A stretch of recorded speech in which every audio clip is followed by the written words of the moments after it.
শুভেচ্ছা। সম্মানিত উপস্থিতি, আমরা এই শোভাযাত্রার পূর্বে সমাবেশ আমাদের প্রধান অতিথির বক্তব্যের পরপরই শুরু করব। বক্তব্য আমরা শুনেছেন, বক্তব্য এখানে দীর্ঘায়িত করব না। আমরা আপনাদেরকে ধন্যবাদ জানাচ্ছি।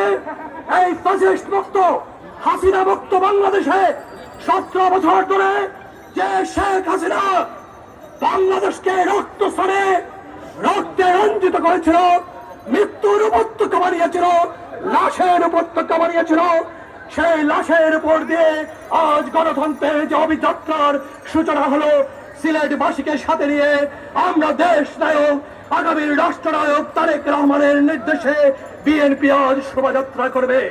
সেই শোভাযাত্রায় আপনারা সবাই শরিক হবেন এবং যতক্ষণ পর্যন্ত ভোটের মাধ্যমে একটি জনগণের নির্বাচিত সরকার প্রতিষ্ঠিত না হোক, গণতন্ত্রের এই অভিযাত্রায় আমাদের সাথে আপনারা সবাই থাকবেন, এই আহ্বান জানিয়ে আমি আমার বক্তব্য শেষ করছি।